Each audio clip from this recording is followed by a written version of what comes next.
नमस्कार साथियों। माननीय सर्वोच्च न्यायालय ने हाल ही में एक ऐतिहासिक और दूरगामी प्रभाव वाला फैसला सुनाया है, जिसने एक बार फिर गृहिणियों के घरेलू कार्यों और उनके आर्थिक योगदान के प्रश्न को राष्ट्रीय विमर्श के केंद्र में ला दिया है। यह निर्णय मोटर वाहन अधिनियम के अंतर्गत एक गृहिणी की मृत्यु के पश्चात मुआवजे के निर्धारण से संबंधित विशेष अनुमति याचिका यानी एसएलपी की सुनवाई के दौरान दिया गया। यह फैसला माननीय न्यायमूर्ति संजय करोल एवं न्यायमूर्ति एनके सिंह की खंडपीठ द्वारा सुनाया गया। मामला हरियाणा के सिरसा से फतेहाबाद जा रही एक महिला की सड़क दुर्घटना में मृत्यु से संबंधित था। घटना एक वाहन चालक की लापरवाही के कारण हुई थी। चूंकि मृतका एक गृहिणी थी और उसकी कोई स्वतंत्र आय नहीं थी, इसीलिए मोटर दुर्घटना दावा अधिकरण ने उसके परिवार को हुई आर्थिक क्षति का अत्यंत कम आकलन किया। अधिकरण द्वारा गृहिणी के योगदान को मात्र 3,000 रुपए प्रति माह मानकर मुआवजे का निर्धारण किया गया। इस निर्णय को मृतका के पति ने पंजाब एवं हरियाणा के उच्च न्यायालय में चुनौती दी। ट्राइब्यूनल के इस फैसले के खिलाफ उच्च न्यायालय में अपील की गई, जिसको डिसाइड होने में 20 साल का समय लगा। इस असाधारण देरी को भी सर्वोच्च न्यायालय ने गंभीरता से लिया और अपने निर्णय में उसका उल्लेख किया। सुनवाई के दौरान सर्वोच्च न्यायालय ने स्पष्ट शब्दों में कहा कि गृहिणी द्वारा घर और परिवार के लिए किया जाने वाला कार्य केवल भावनात्मक या सामाजिक योगदान नहीं है, बल्कि उसका अत्यंत महत्वपूर्ण आर्थिक मूल्य भी है। एक गृहिणी परिवार के संचालन, बच्चों के पालन पोषण, बुजुर्गों की देखभाल, भोजन व्यवस्था, घरेलू प्रबंधन तथा अन्य अनेक कार्यों के माध्यम से राष्ट्र की अर्थव्यवस्था में अप्रत्यक्ष किंतु अत्यंत महत्वपूर्ण योगदान देती है।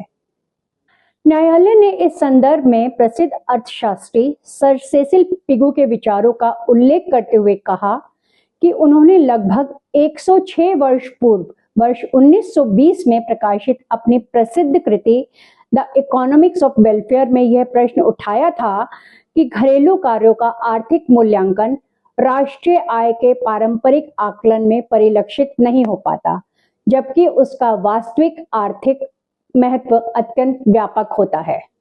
माननीय सर्वोच्च न्यायालय ने अपने फैसले में इस तथ्य को भी रेखांकित किया कि भारत की सकल घरेलू उत्पाद अर्थात जीडीपी में गृहिणियों का योगदान लगभग 15 से 17% तक माना जाता है। इसके बावजूद घरेलू महिलाओं द्वारा परिवार, समाज और राष्ट्र निर्माण में दिए जाने वाले योगदान को लंबे समय तक उपेक्षित किया जाता रहा है। अधिकांश मामलों में गृहिणियों की आय तथा उनकी मृत्यु से होने वाली आर्थिक क्षति को नगण्य मान लिया जाता है। न्यायालय ने मोटर दुर्घटना दावा अधिकरण द्वारा गृहिणी के योगदान को मात्र 3,000 रुपए प्रति माह आंकने को विडंबनापूर्ण बताया। न्यायालय ने कहा कि गृहिणियों को केवल आय अर्जित करने वाले सदस्य पर आश्रित मानना वास्तविकता से परे है। सच तो यह है कि किसी भी परिवार का संचालन मुख्यतः गृहिणी के श्रम, त्याग और प्रबंधन क्षमता पर निर्भर करता है, किंतु उसके इस योगदान का उचित मूल्यांकन नहीं किया जाता। इसी सोच को बदलते हुए सर्वोच्च न्यायालय ने गृहिणी के योगदान का न्यूनतम मूल्यांकन 30,000 रुपए प्रति माह निर्धारित किया है।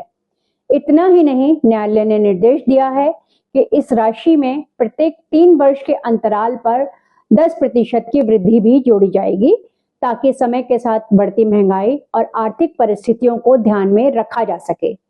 यह निर्णय केवल मोटर दुर्घटना दावा मामलों तक ही सीमित नहीं है, बल्कि समाज में गृहिणियों के अदृश्य श्रम को सम्मान और मान्यता प्रदान करने की दिशा में एक ऐतिहासिक कदम है। वर्षों से चली आ रही उस सोच को यह फैसला चुनौती देता है, जिसमें घर के भीतर किए जाने वाले कार्यों को आर्थिक दृष्टि से महत्वहीन समझा जाता रहा है। निसंदेह माननीय सर्वोच्च न्यायालय का यह निर्णय गृहिणियों के अदृश्य श्रम को दृश्य बनाने, उनके योगदान को आर्थिक मूल्य प्रदान करने तथा समाज में उनकी भूमिका को उचित सम्मान दिलाने की दिशा में एक मील का पत्थर सिद्ध होगा। आने वाले समय में यह फैसला न केवल मोटर दुर्घटना मुआवजा मामलों में, बल्कि महिलाओं के आर्थिक योगदान के व्यापक मूल्यांकन के लिए भी मार्गदर्शक सिद्ध हो सकता है। गृहिणी केवल एक परिवार का संचालन नहीं करती, बल्कि वह आने वाली पीढ़ियों का निर्माण करती है। इसलिए उसे आश्रित नहीं, बल्कि राष्ट्र निर्माण के एक महत्वपूर्ण सहभागी के रूप में देखा जाना चाहिए।